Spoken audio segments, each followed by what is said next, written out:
Where we want to go next is to really focus in on the information cycle. So once you've developed cooperation, you've leveraged these skills to develop affinity, rapport, to facilitate trust, and you have them engaging with you. The next step is, how do you elicit all the information that you need? And we call that the information cycle. Now, here's the chicken and egg problem that we were just discussing here a minute ago. It turns out that good elicitation skills are fundamental for both cycles. This is the challenge of building a model, right? And in fact, these cycles, and these are these kind of intertwining loops here in the center. You're never likely wholly in one cycle versus the other, but you're navigating both sets of skills. And in fact, what I hope you were starting to see, at least in the first two demonstrations that we did, were the elicitation skills that are critical for leveraging these social influence tactics. You have to understand the person's values, beliefs, background, interests, how they see themselves. In order to affirm it, you have to understand their needs. And they have to be willing to engage with you about those needs in order to offer reciprocity. In order to develop common ground, you've got to find those cross-cutting identities, those elements. And if they're not superficial, you've got to dig for them. And we've already talked about kind of the assumptions of if you're wrong. What happens if you're wrong? You lose credibility, and you kind of distance the relationship. So we want to dive into these kind of fundamental skills, principles and skills that relate to the information cycle. They're key to the whole model. I've attended a lot of interview and interrogation courses over the years. I've read a lot of manuals. It's actually quite rare that you see a manual dive deep on good interviewing and elicitation skills, and particularly eliciting information from memory. In fact, there's a very robust literature in psychology on memory. And let me just make the point here that it doesn't matter who your subject is. It could be, an insider colleague that you're debriefing or for internal affairs. It could be a victim, witness, source, or suspect.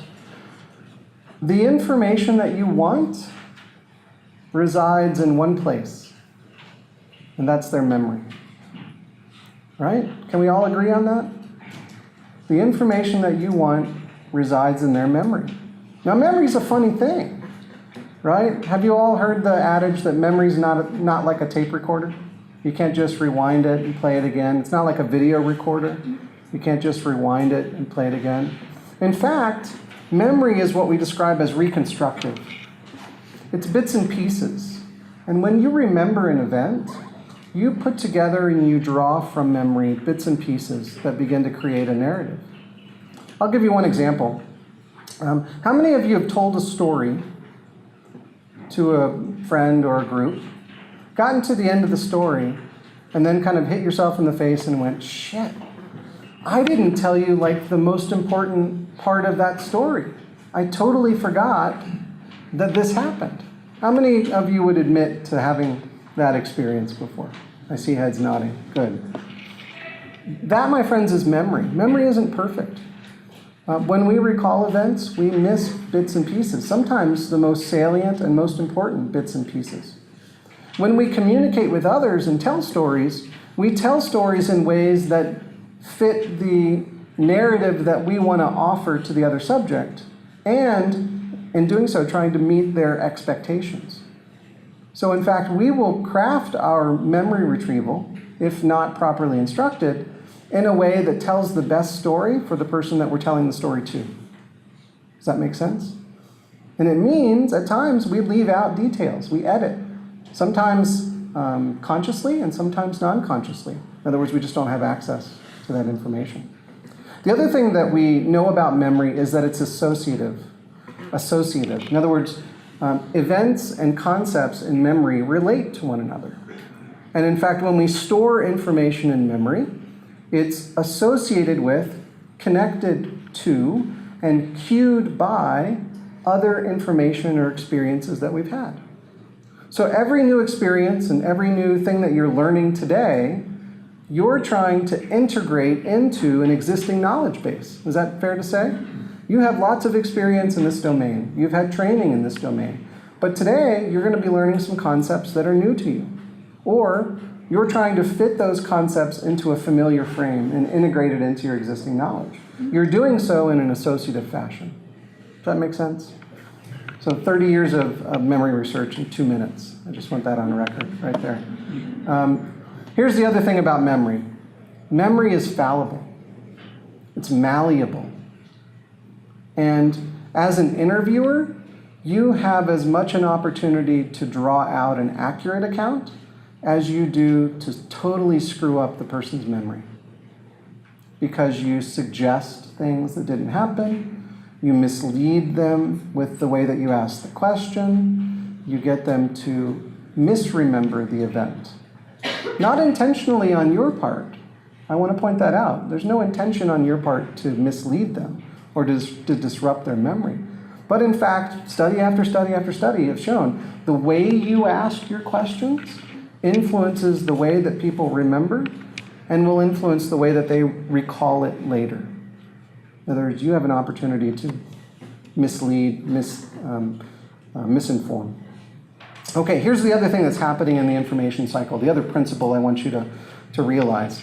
And we're going to address this a little bit more after lunch. By the way, we've saved credibility assessment until after lunch, because that's all anybody cares about, right? Can we just agree? That's what you're here for. How do you detect deception? We're going to take the afternoon to talk about detecting deception. But it turns out, in order to effectively detect deception, you need to understand these cycles. You need to gain cooperation and be a good elicitor of information. So what do people do in the elicitation context? They manage information strategically, right? So we've all seen an interrogation, or you've conducted an interrogation in which an individual appeared to be forthcoming, right? Was cooperative, but was never seemed to be giving you the full story. Is that a familiar context for you? In the psychological literature, we call that information management, okay? The ways that people strategically manage their information, release their information, so as to appease the interviewer and to appear credible, right? When in a cooperative context, the most prevalent resistance posture is for a subject to strategically manage the information that they're giving you. And your job is to identify that strategy and to counter it effectively. And that's what this and the rest of the afternoon is all about. Make sense? So to address this, investigators must engage in effective elicitation to reveal the breadth of knowledge and the relevant inconsistencies in the account, and then strategically question and leverage evidence or information that you have in hand. This is where, I'll just say, your job becomes a little more difficult as an interviewer, because you're operating now at a different level of strategy and tactic. You're leveraging your knowledge and your investigative information and your history with this type of crime or this subject in particular in strategic ways to elicit information and then to kind of address inconsistencies and challenge. So lots of research on investigative interviews boils down to kind of 4 key principles. And I just want you to keep these principles in mind. 4 key principles. 1, a good investigative interview relies on a cooperative subject. And we've already just talked about, we spent an hour and a bit of time talking about how to develop cooperation, right?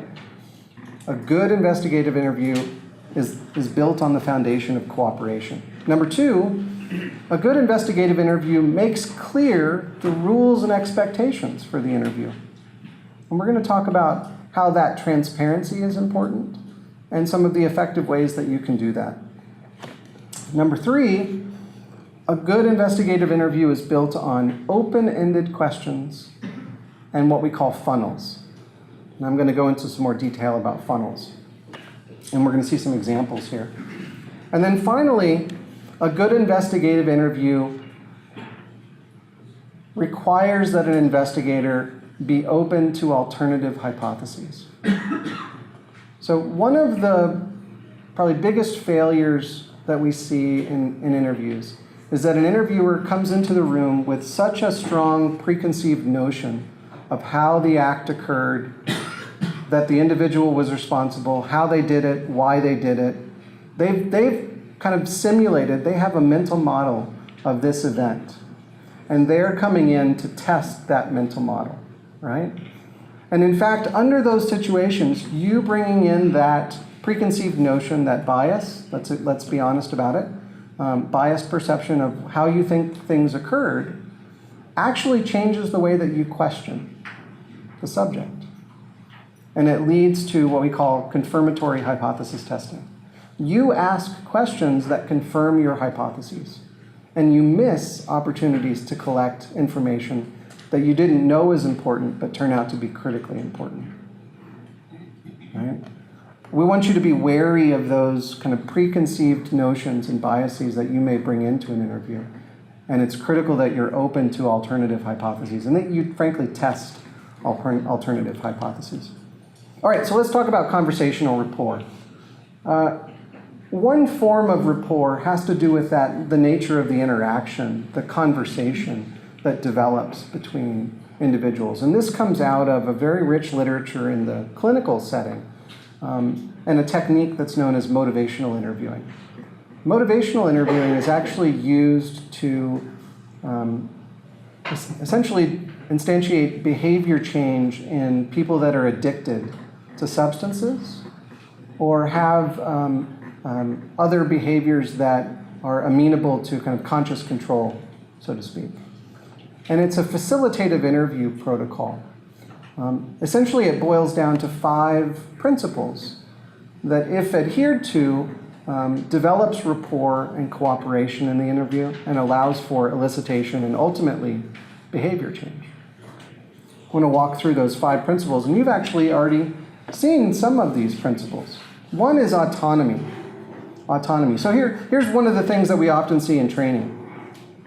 Not to pick on Fort Huachuca, but let's pick on Fort Huachuca for a minute. When you go into that booth, you control every aspect of that booth, right? You control the interview. You ask the questions. You get the answers.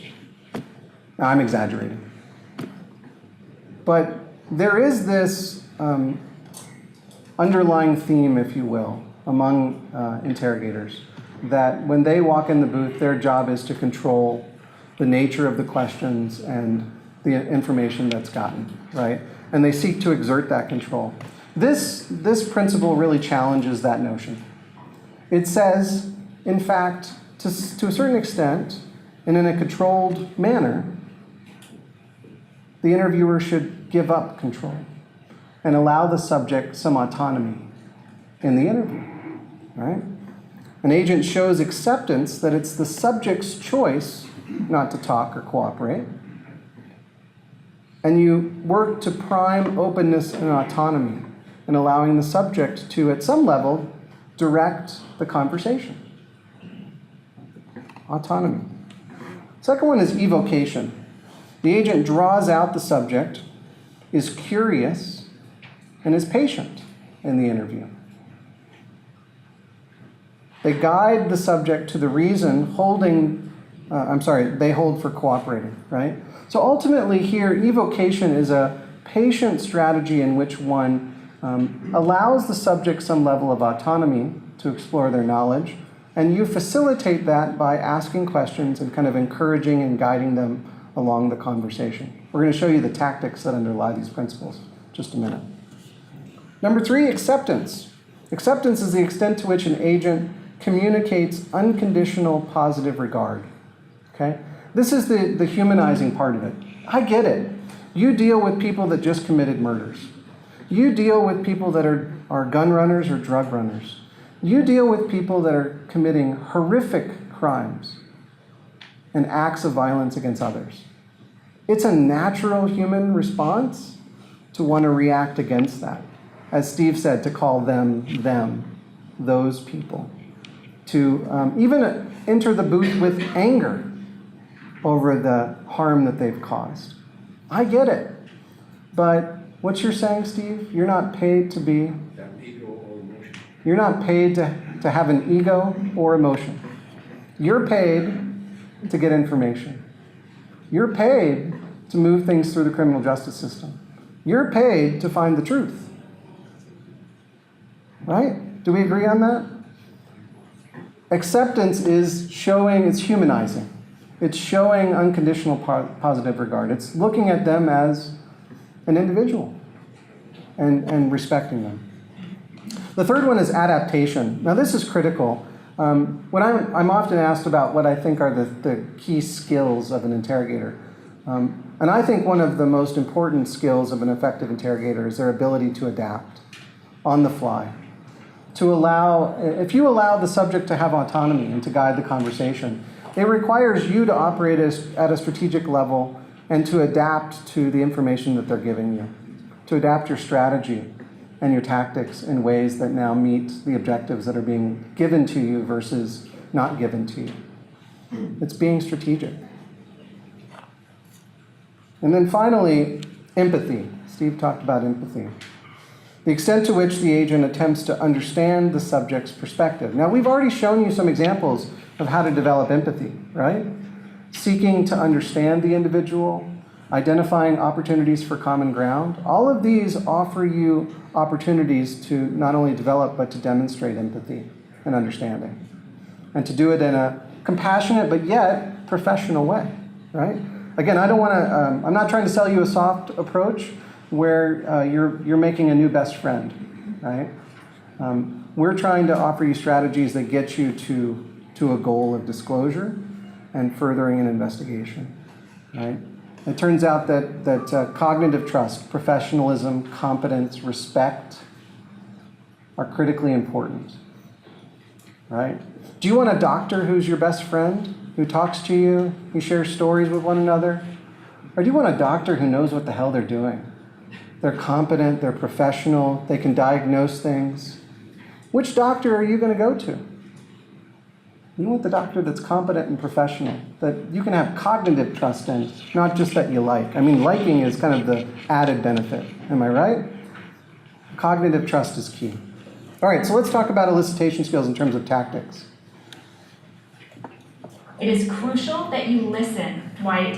Also, you want to respect their... Are you listening now? Yes. Okay, well, you have to show us. That's impossible. Listening happens in the ear and in the brain. I mean, some organisms have external hairs that vibrate to indicate auditory stimulation, but unfortunately, our external hairs don't vibrate at all. Huh. Uh-huh. What are you doing? A little smile and a nod shows that I hear you. Got it? Kind of. Now, why don't you tell Dwight what we were doing earlier today, and Dwight, you show us that you're listening. Well, we were in the warehouse where we were discussing the mural that I commissioned Pam to paint there. We were talking about the colour schemes and the major things we want to hit. Children of the world coming together, cutting down trees to make paper, not in a child labouring way. It's just up and down. Just a regular nod, like a person. I'm a person. Yes, you were a person. We can do this, alright? And then we thought I can't carry on with that face. Look at it, I'm going to get nightmares with that face. All right, now these are skills, by the way, that are fundamental, foundational. To be a good elicitor, you need to know how to carry on a conversation. Am I right? Does that make sense? You need to be able to hold a conversation. You need to be able to engage somebody. There needs to be some fluidity, and you need to understand the tactics and skills that underlie that. So one way that it's often summarized is with the acronym OARS. Have people heard this before? Besides Steve's talk? OARS. Open-ended questions. What's a good acronym for telling open-ended questions? We call it TED. Tell, explain, describe. Turns out asking open-ended questions is one of the most difficult skills to train investigators. Investigators will tell you, oh, I ask open-ended questions all the time. But then we go back to the videotape. And you find that not only are they primarily asking closed-ended questions, but they're doing most of the talking. Good elicitation has to do with asking open-ended questions and shutting up, or finding ways to carry on the conversation that puts the burden of the provision of information on the subject, not on you. Right? Tell, explain, describe. Can you tell me about where you're from? Can you explain to me what happened? Can you describe the incident based on where you were? It's an easy way of transforming just about any question into an open-ended question, right? Tell, explain, describe. TED. This is just one of the most challenging things to teach investigators to do repeatedly. By the way, I always tell our students to go home and try these elicitation skills on their spouses and their children, right? These are nothing nefarious about this. It's all about being a good conversationalist and a good active listener, right? I'll just give you one quick example. My wife was in a lousy mood one night, and so I did exactly this. I asked an open-ended question, and I found ways to offer affirmations, reflections, and then I ultimately summarized. This is what I call pillow talk. My friends, it worked. It works. But this is a skill that you have to develop. It's a skill that you have to hone. So open-ended questions, affirmations. We've talked about affirmations.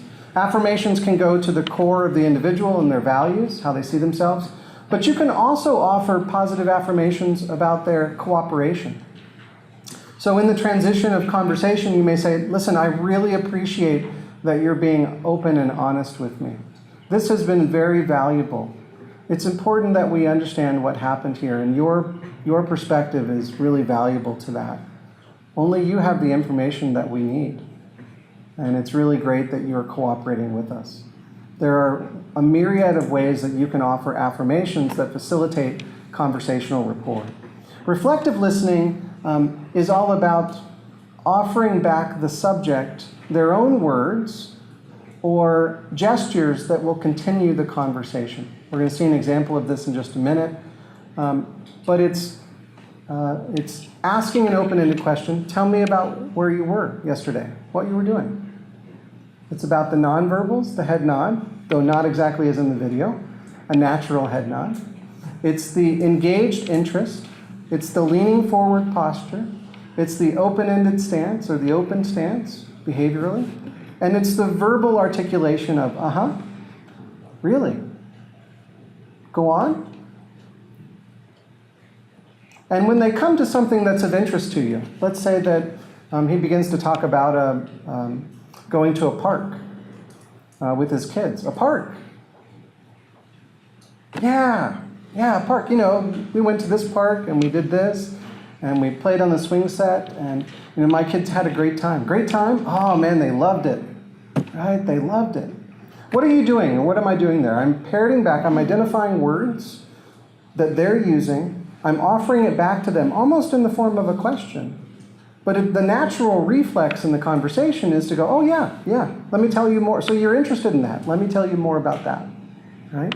Here's the thing. Doing this effectively means that you have a natural narrative in which the interrogator, the interviewer, asks very few questions. And the primary discussion and information is coming from the subject themselves. All you are is a facilitator of that narrative, right? And then, of course, summaries. Summaries are important. Summaries are critical for turning the conversation, for reorienting the conversation, but they're also important to signal to the person you're talking to that you listened to them. Right? What happens when, I don't have my phone up here, but what happens when you're talking to people at dinner? Right? So Steve and I are having a conversation. Oh, that's great. That's great. Uh-huh. Yeah? Oh. Hang on. Okay. How do you feel when somebody turns their attention away from you? Do you feel valued? Do you feel respected? Do you feel like they care about you? What's more important, that phone or me? Right? Summaries demonstrate that you've listened to somebody, that you understand them. Let's talk very quickly about funnels. How many of you have heard of funnels before? They're natural ways of kind of moving toward an objective. You have an objective in mind. You want a particular piece of information, or you want to explore their knowledge about a particular area. To get there, that's the objective at the end of the funnel. To get there, you start them with an open-ended question. You get them talking. And then you successively orient them towards your objective. Right? There are a myriad of ways to use funnels. And I'm just going to show you this, and I'm going to ask Steve and Eric to come up, and they're going to demonstrate this. But in the natural order of conversation, we often tell interrogators, go into this part of the interview with 3 or 4 objectives in mind. And think about the opening question, the open-ended question that would guide you to that objective by using these conversational tactics, right? Come up with that opening question for each of these funnels and systematically work your way with the subject doing the hard work, right? All you're doing is facilitating. Now, what does this require? It requires cooperation and engagement on the part of the subject, right? And so, again, the relationship cycle and the information cycle, they're integral to one another. You've got to develop cooperation in order to engage conversational rapport, but conversational rapport is critical to helping you develop cooperation. Do you see how they're interdependent on one another? Okay, Steve and Eric, just let me point out the kind of inverse funnels here. This is, we often work with folks in the undercover realm, and they're interested in kind of concealing their objectives, but yet eliciting information. So one way that you can conceal your objective very well is to use these kind of inverse funnels. So you start with an open-ended question, you work the person towards the funnel, and then you work them back out towards a general area of interest. Very effective for hiding your information objectives, but yet achieving them quite well. Okay, Steve, amplify. Yeah, please.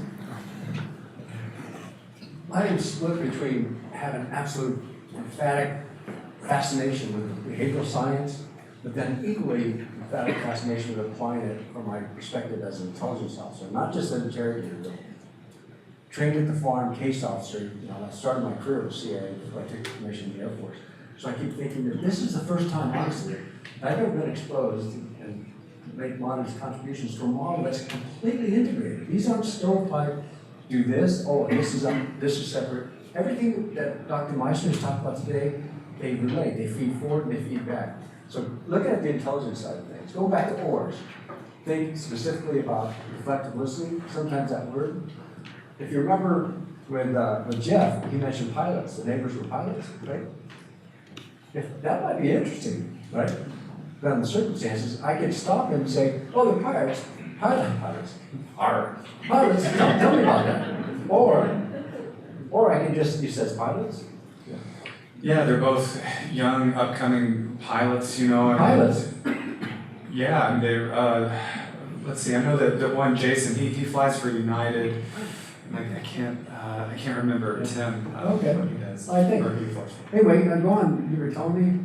See, what we've done is, I've got information that I might want to pursue, but I didn't really ask a question. It's like a very Taoist Chinese, Asian philosophy of questioning without questioning. I've gotten some information that I may want to come back to, but because of the nature of the fact that I didn't really ask the question, I changed a couple things. I didn't disrupt his flow. Remember Dr. Meissner talked about memory being associative? That's why we question this way, so we can remember. But also, sorry, I feel about that. But also, what are the chances of him recalling that I asked about that? High or low? Probably low. Can you see the advantage of that in your work? That if you can hide your information objectives from the individual that you're questioning? Because people have a tendency to want to protect that which you're pursuing. They think it's valuable, especially in a criminal or law enforcement setting. So it's genius for that. The second part with this, with the hourglass version of the funnel, going from broad to the point and then out again, is, and professors here will be very proud of me from remember my undergraduate days, but it's called the primacy and recency effect. You remember, if I give you a list of of words to remember. You're gonna remember the ones at the beginning, primacy, and at the end, right? So that's what we're doing. So the questions at the beginning, they may remember, and the questions at the end. But when I get to where I want to be in the middle, they're unlikely to remember. So it has incredible application operationally, and it's absolutely supported by strong behavioral science. So with that, Do you want to do it? where should we start?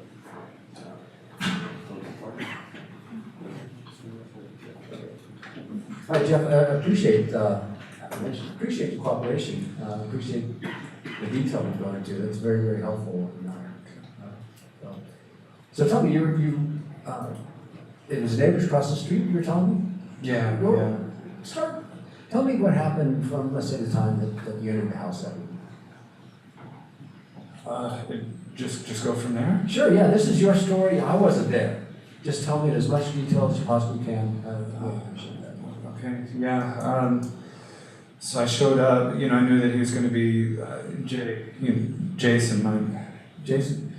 Yeah, the neighbor, I mean, he's the one that I talked to more, but, his roommate Tim, both of them are the pilots. And, well, and it was Jason that had invited me to the party earlier that day.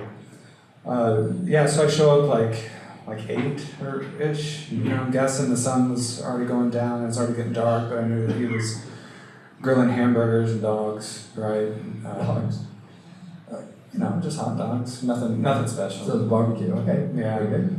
So, as soon as I walk in, Tim is there, the roommate, and he just immediately, he knows my beverage of choice. It's Corona. He already had the lime sticking in the top, right? So I, shoved the lime in, did all that. And then, I saw that one of their friends, Amy, was there. And Amy?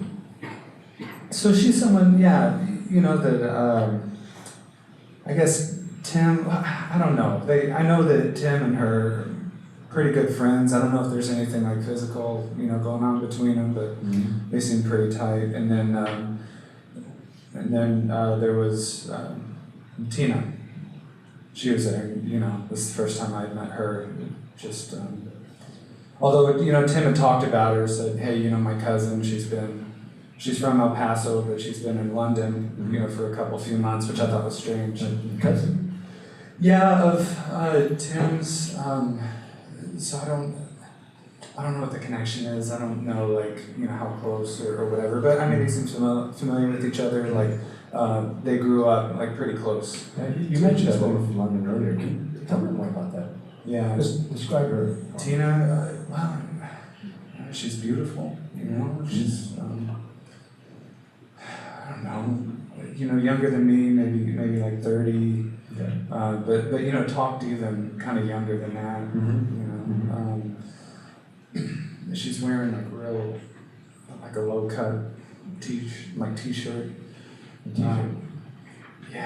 But not just not like a t-shirt we would wear, guys, but like one of those real kind of fashion forward that's really loose, really low cut and really loose. You can pause just there. See, if I was in to try to question, I'd say, what does this gesture mean when you're talking about the t-shirt? Did you notice that? Anyway, move on. So I've gotten into her.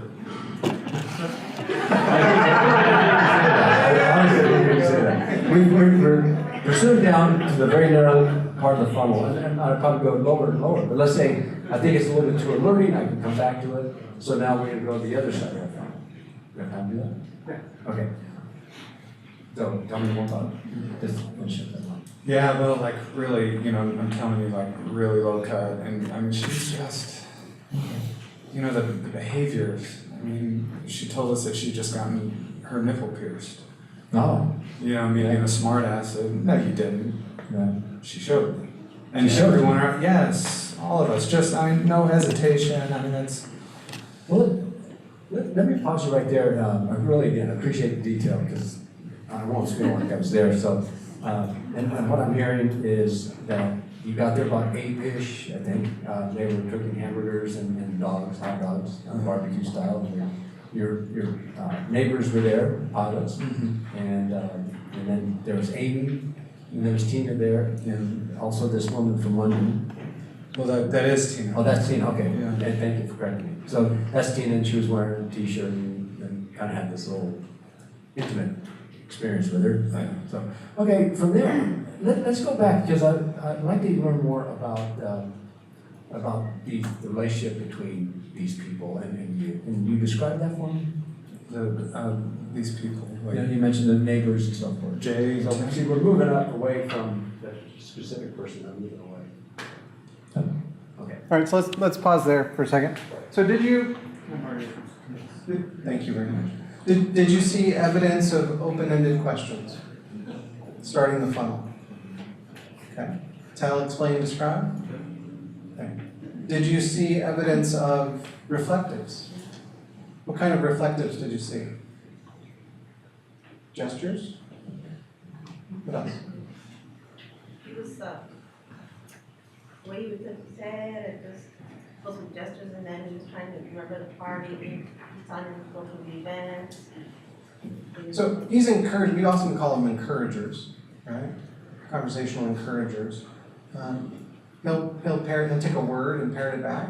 And what's the natural response? Oh, you want to know more about that, right? He didn't really ask a question. All he did was offer a word. People know what that means in the course of conversation. Did you see affirmations? This is really helpful. Only you have the knowledge. Really appreciate you doing this. Okay. And then did you hear his summary? Did he pick up the subject's own words, Jeff's own words? Critical that he does that. Okay, so one point I want to make here. How many of you take notes during an interview? Do you work with a second interviewer, or do you interview by yourself? With a second. Okay. Does the second take notes as well? Okay. So here's what we recommend. If you're on your own doing an interview, and you have to take notes, you have to take notes. But taking notes is like talking to somebody who's on their cell phone. Okay? So what we recommend is that you work in pairs. That the second is the one taking notes. Jotting down lines of inquiry that you want to explore going forward. But that you as the primary interviewer are perfectly focused on that conversation and guiding that conversation strategically. Having in your mind where you want to take the interview and the objectives that you want to fill. But when you are distracted taking notes, you lose an opportunity to develop conversational rapport, to show interest, to demonstrate respect, and so forth. Does that make sense? Okay. As an elicitation skill, how many of you would say that you practice some form of these skills? Good. Good. They're hard work. They really are challenging. And here's the challenge. You as an investigator, I'm just going to go back to this idea of you walking in the room with your objective. You walk in there with several information objectives, and your job is to answer those objectives, right?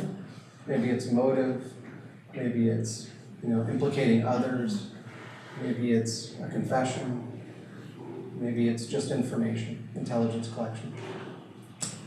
It's hard to let go of those objectives in the form of direct questions.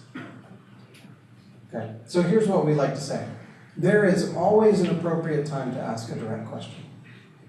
Okay?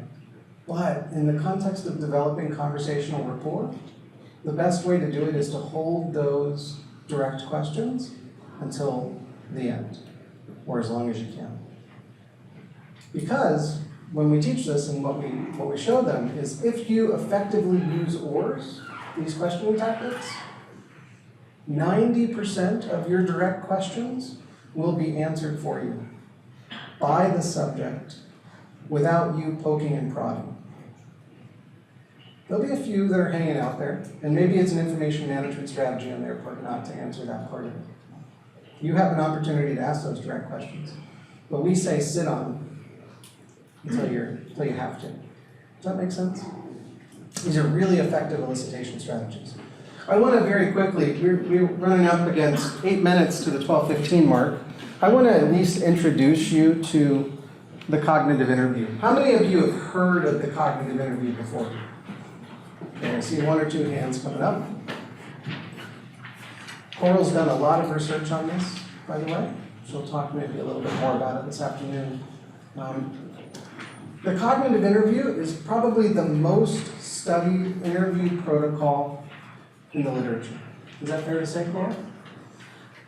30 years, 3 decades plus of research on the cognitive interview, multiple statistical analyses of those studies, looked at with different subjects, right? People that are normal, children, mentally ill, mentally handicapped, autistic, looked at in different cultures, in different languages, and it's one of the most effective interview protocols for expanding the amount of information that you get from somebody, particularly when it regards memorial situation, an event memory, or a person memory. Okay? Because it's based on an understanding of memory. It was reverse engineered, essentially, by Ed Geiselman and Ron Fisher. If we understand how memory works, we can actually reverse engineer that to questions and strategies and the use of mnemonics that will expand and enhance recall from memory. It also has some very important communication elements. In other words, the instructions that you give to the subject and the kind of establishing that communication context. Now, we actually teach the cognitive interview in the context of interviewing suspects in interrogation. And people often look at us and we'll go through it and they'll say, well, this seems really good, Doc, for like victims and witnesses, right? Or strategically debriefing somebody. How am I going to use this with a suspect? There's a time and a place to use this. But in fact, it's incredibly effective, even with suspects. But it has to be done under the right conditions. You have to have cooperation or rapport established with your subject. They have to be comfortable in having engaged with you in wars and other elicitation contexts. And you have to have reached a point of an event where you want to know a lot of the details surrounding that event or that instance, right? So you're not going to say, okay, your vacation, your 8-day vacation, let's do a cognitive interview on your 8-day vacation. There's a lot of information in 8 days, right? But I understand that you went to the Louvre in Paris. I'm really interested in that in particular. In fact, it's important to our investigation. I want to take you into that particular 2 or 3 hours that you spent in the Louvre. And I'd like to learn more about that. Right? That's where the cognitive interview becomes so useful. All right, so it's one of the most studied and the most effective. Lots of meta-analyses. Just trust me that it's most effective. I can give you the data and let you read the papers if you like. It significantly enhances correct information at a very small cost of incorrect details. Very small cost. So the studies range anywhere, Coral, check me, from 40% increases in correct details to 80% correct increases in correct details. Okay? Substantial increases in the amount of information provided at a very low cost of incorrect information. And it functions based upon an understanding of memory. So this is the data from the Air Force OSI field validation. Again, we taught, these are criminal investigators and intelligence officers who go out and do collection. We taught them how to do a cognitive interview in a suspect interrogation or a source collection, and showed that not only was it directly effective in eliciting more critical information, that's information pertinent to the investigation, but it facilitated rapport and cooperation as well. It has this indirect effect. Here's the thing with this Air Force data, by the way, focusing on the criminal investigations, when they moved to the science-based methods, they saw a 16% increase in complete confessions, full and complete confessions from suspects using the science-based methods. I just say that to say it works, right? It works. So let's walk through a cognitive interview. And maybe Steve and Eric, why don't you come up and we'll just do this piece by piece. We've kind of boiled it down into 3 blocks. So maybe we can demo this and then kind of break for lunch. That sound good? Is that okay? Everybody okay with that? Yeah. Terrific. Okay. So let's do the first block. The idea here is around instructions. So we're going to shift control of the discussion completely over to Jeff. Okay? And there's an instruction that goes along with that. We're going to encourage Jeff not to guess at anything, but to offer as many details as possible about what happened. And then we're going to open him up with an uninterrupted, open-ended question. Now we just told you about ORs and the reflectives and the affirmations and how you keep them going. This is the time in which, when you do a cognitive interview, this is the time in which you as the interviewer completely shut up. You don't want to disrupt their recall at all. You don't want to stop them. You don't want to ask a direct question. You don't want to nudge them in a particular direction. You've decided to explore a particular area of interest. You ask the open-ended question, you give the instructions, and you shut up and you let them go from A to B. Does that make sense? So we're going to just demonstrate the instructions and the way that you would go through this. Does that sound good? All right, Jeff, I really appreciate the cooperation again. It's, anyway, you've really been focused. I know it's not easy, but what I'd like to do now is I'd like to explore this, your eating in a little bit more detail. And again, as I said at the beginning, this is your experience, not mine. I was not there, but what I would like is to be able to see it through your eyes, even feel it through your heart, okay? So I want you, with as much detail as possible, tell me your story. And here's the key. Don't feel any need to fill in a gap, let's say. If you don't recall something, that's perfectly natural, and I understand that. But I just want you, to the best of your ability, tell me about this experience, and specifically what I'd like you to explore with me is from the moment you actually first met Tina, and then take it through pretty much how the evening unfolded. Again, with as much detail as you can to your story, and whenever you're ready, please go ahead and begin. Well, so I guess after I walked in the door, Tim was there, big smile, kind of shit-eating grin, right? Because he knew he had me. He had the Corona right there, just shoved it in my hand. I wasn't even asked, right? And so we're just saying, hey, what's up? And I see Amy over there to my right, because the living room is right over to the right, and she was just sitting on a couch. But then that's when I saw that she was sitting with someone else that I just assumed. So I'm just going to pause them right there. What I want you to get is the flow and the instructions that we presented at the beginning, right? So we've done our conversational rapport. We've developed cooperation. We have trust, and we've established respect. We have a good environment. We've also identified an area that we want to know a lot more about, and it's a fairly defined area. We're going to instruct them in a way that gives them complete control, establishes the boundaries, and establishes the communication dynamic. Report everything that you think of, even if it's not important. It's really critical that we understand everything, but don't guess, don't fill in the gaps, right? Make sense? Okay, so you look at Steve's gestures here. Was he communicating verbally with him? No. Was he kind of sitting back and just listening? Maybe a little bit of head nod. That's natural, by the way. By the way, when people actually recall things too, they often tend to do what Eric did, which is to not make eye contact, right? But to find a place to focus, right? Because retrieving memories is hard work. I don't want you to read too much into that body language, but just understand, when they don't look you in the eye and you're doing a cognitive interview, it's not because they don't respect you or they're lying to you. Retrieving memory is hard work, and we'll talk about how lying is hard work too. Okay, step 2. Let's just run through the instructions here. This is a step that's sometimes uncomfortable for investigators to do. It involves telling the subject, listen, we understand from science that remembering something is difficult. And so what they found is actually that if you close your eyes, if you're comfortable doing it, if you close your eyes, it can actually help you to focus on that memory. And you can kind of relive and recreate that. You can relive that experience. So I want you to be comfortable, if you'd like to do that, closing your eyes. You can also, if you're not comfortable closing your eyes, you can just, if you want to find a place in the wall or the floor to focus in on, that can be very helpful too.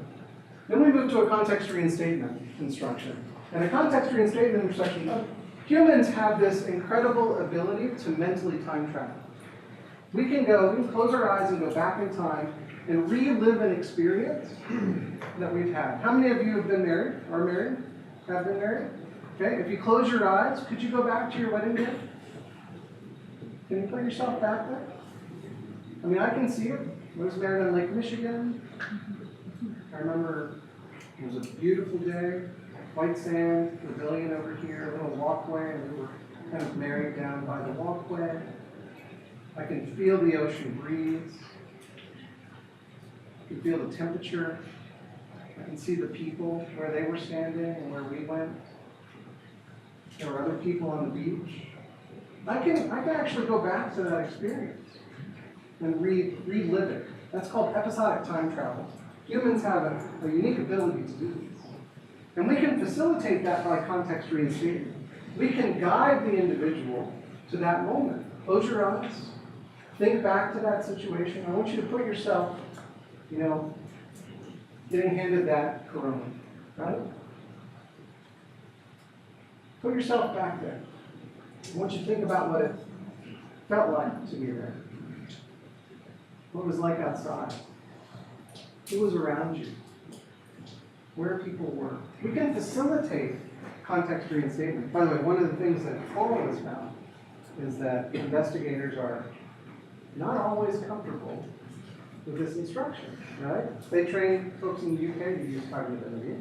Is it fair to say? You want to describe it accurately? Yeah. And they're often resistant to using context reinstatement. I get it. You sound like a therapist, right? I get it, and it sounds kind of hokey. But I will tell you, it's very effective at facilitating additional recall details. Right? So that's step 2. Eye closure by itself can help, absent context reinstatement, but eye closure and context reinstatement can help in terms of adding details. Let's go to the 4th one. And this is where we get a little strategic. So one of the things that Coral has explored are sketching, drawing. So what kind of thing might you ask Jeff to draw? The layout of the living room, or in fact, the whole house if possible.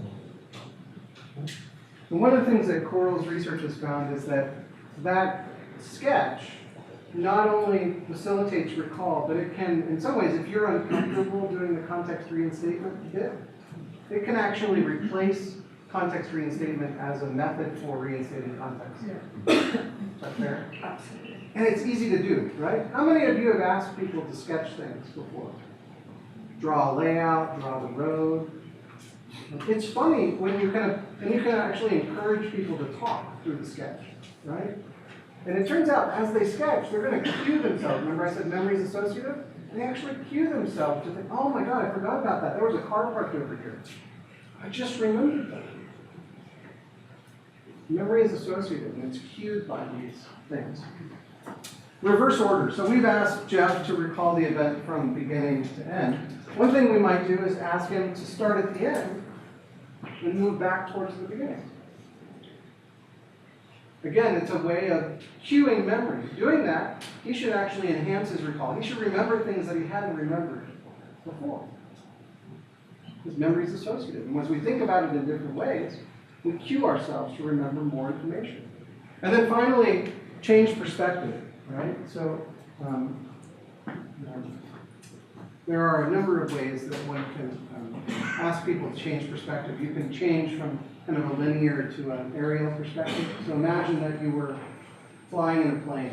What would you have seen at that event, right? Or you could have them, tell me about the event today, but I want you to think about where Coral was sitting. Think about where Coral was sitting. What would she have taken in? If she were telling me the story, what would Coral tell me about this event? Right? There are many ways that you can use these mnemonics. Each of these mnemonics should enhance recall, should enhance the amount of information that's provided. Now, why would you use it in a suspect interview? That's what we'll talk about this afternoon, in part. Cognitive interview for suspects facilitates recall of information, allows you to identify inconsistencies, holes, gaps, If they, Simon is fond of telling the story, right? He has this guy talking, the guy tells him everything about everything, except for an hour period of time that he can't remember anything. Does a cognitive interview on him, doesn't help. He's not blowing up things, he's not, in terms of the memory, not expanding the memory, right? You can expose information management strategies through the cognitive interview. You can also facilitate credibility assessment, because many of the most diagnostic cues, and we'll talk about the challenge of what is a cue and what's a diagnostic cue, but many of the most diagnostic cues have to do with how people tell their stories. And it provides you opportunities. You want to amplify it, or?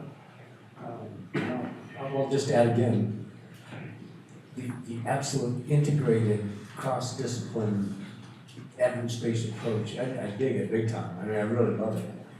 As they've mentioned, you need rapport and you need to establish rapport, positivity, before you can get the cognitive interview. But then the nature of the cognitive interview enhances rapport. Also, you also need to know if somebody's telling you the truth or whether they're fabricating. This not only gets more information for people who have truth to tell, but also helps expose those who try to mix fabrication. And just, yeah.